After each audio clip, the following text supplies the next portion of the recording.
2 महीने हो गए हैं। हाँ, पूरे 2 महीने। 22 अप्रैल को आतंकवादी पहलगाम की हरी वादियों में घुसे थे।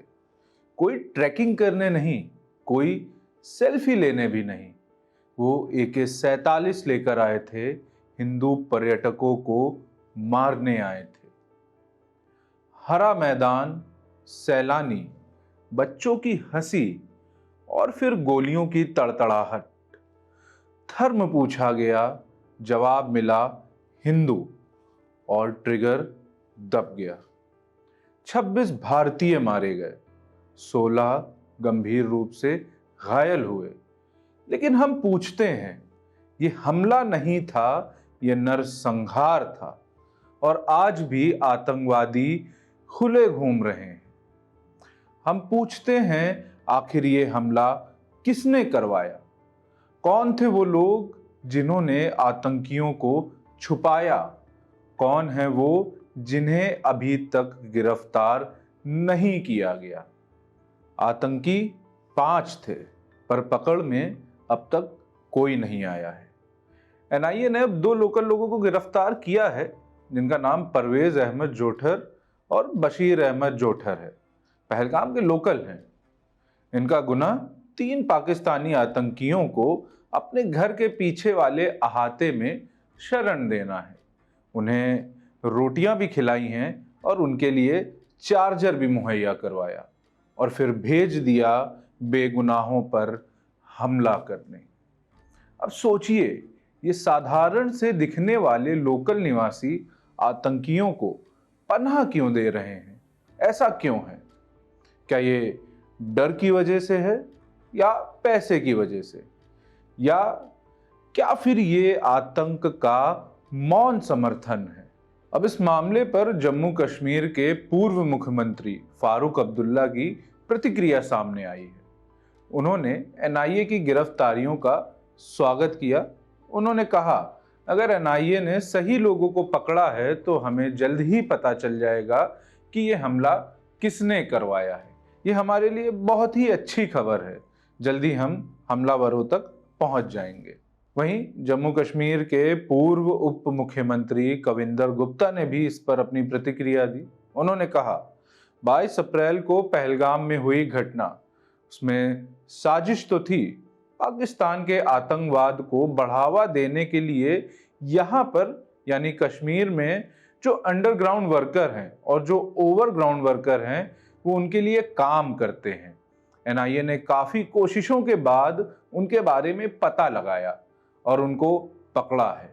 बशीर अहमद और परवेज अहमद नाम के 2 व्यक्ति हैं जिन्होंने आतंकियों को अपने घर में छुपाया था। भारत सरकार की जो जीरो टॉलरेंस की नीति है, तो उसके नतीजे आने बहुत जरूरी हैं। पाकिस्तान समय समय पर हमले करवाता रहता है, लेकिन यहाँ जो उसकी मदद करने वाले हैं, उन्हें पहचानना बहुत जरूरी है। अब हमले के बाद हुई जांच में 3 आतंकवादियों के नाम सामने आए। पहलगाम हमले के ठीक 2 दिन बाद यानी 24 अप्रैल को अनंतनाग पुलिस ने 3 स्केच जारी किए।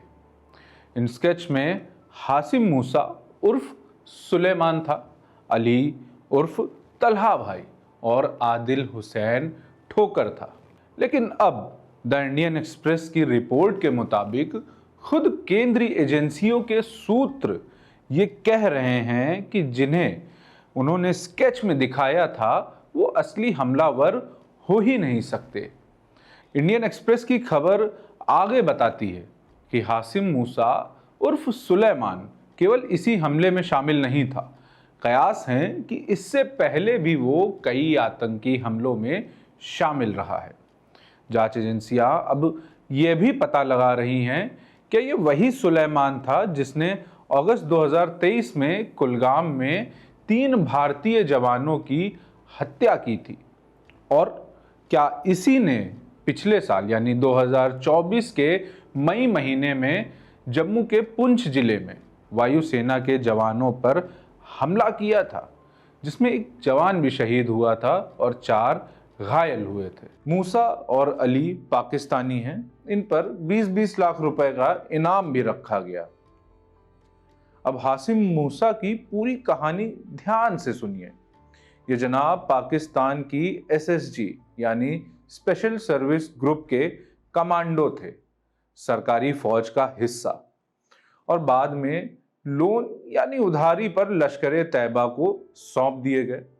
अब बताइए, ये नॉन स्टेट एक्टर हैं या स्टेट स्पॉन्सर्ड टेररिज्म का एक जीता जागता उदाहरण?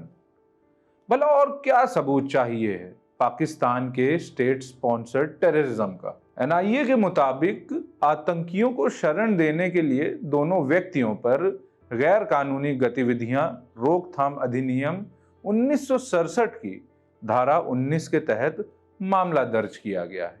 साथ ही दोनों की गिरफ्तारियां RC-02 2025 एनआईए जेएमयू मामले के तहत की गई हैं। शरण देने वाले दोनों आरोपियों ने पूछताछ के दौरान कई खुलासे किए। एनआईए प्रवक्ता ने बताया कि गिरफ्तार किए गए आरोपियों ने एनआईए को उन आतंकियों की पहचान बताई। साथ ही बताया कि तीनों आतंकवादी पाकिस्तान के हैं और आतंकी संगठन लश्कर तैयबा से जुड़े हुए हैं। फिलहाल एनआईए आगे की जांच कर रही है। अब आते हैं इस पहलगाम हमले की जवाबी कार्रवाई पर। 7 मई की रात भारत ने पहलगाम हमले का जवाब दिया। तब शुरू हुआ ऑपरेशन सिंदूर। रात करीब 1 बजे राफेल, ब्रह्मोस और S-400 सब मैदान में उतरे। इस ऑपरेशन के तहत पाकिस्तान के अंदर मौजूद 9 आतंकी ठिकाने तबाह कर दिए गए। इस हमले में 100 से ज्यादा आतंकी मारे गए। ऑपरेशन के बाद पाकिस्तान रोया, बोला हमारे 26 सिविलियन मारे गए। इस पर भारत ने जवाब दिया, नो सिविलियंस, ओनली टेररिस्ट। लेकिन असली सवाल ये नहीं कि कितने मरे, सवाल ये है कि हमलावर अब तक पकड़े क्यों नहीं गए। 27 अप्रैल को एनआईए ने इस केस को संभाला था। अब करीब 2 महीने बाद सिर्फ 2 ही लोग पकड़े गए हैं। हमले के आतंकवादी अभी तक गायब हैं। कहाँ हैं ये आतंकवादी? कहा जा रहा है कि ये कुलगाम, अनंतनाग के जंगलों में ही छिपे हुए हैं। पर सवाल वही, क्या उन्हें ढूंढ निकालने में हम असमर्थ हैं? आतंकियों की आपसी बातचीत पर भी कुछ खुलासे हुए। पता चला कि आतंकवादी आपस में बातचीत के लिए अल्ट्रा ऐप नाम के एक चाइनीज मैसेजिंग प्लेटफॉर्म का इस्तेमाल कर रहे थे। इसीलिए हमें उनके सीमा पार कर भारत आने की भनक नहीं लगी। पहलगाम की वादियां आज भी उतनी ही हरी हैं, पर वहां पर्यटक नहीं हैं, सवाल भटक रहे हैं। अब बच्चों की हंसी नहीं, सवालों की खामोशी गूंजती है। पर्यटन बंद है, होटल बंद है, इलाके के लोगों का कारोबार ठप पड़ा हुआ है। 26 भारतीय नागरिक जो छुट्टी मनाने आए थे, अब उनकी तस्वीरें अखबारों में छपी हैं और उनके नाम किसी स्मारक की दीवार बन गए हैं। कहने को तो 2 गिरफ्तारियां जरूर हुई हैं, लेकिन जिनके हाथों में ट्रिगर था वो आज भी जंगलों में है, या शायद हमारी व्यवस्था के भरोसे से बहुत दूर। हमने एयर स्ट्राइक तो की, आतंक के अड्डों को निशाना भी बनाया, पाकिस्तान को सबक सिखाने की बात भी कही, लेकिन क्या हमने भारत के लोगों को ये भरोसा दिलाया कि वो पहलगाम की खूबसूरत वादियों में निडर होकर घूमने फिर से जा सकते हैं?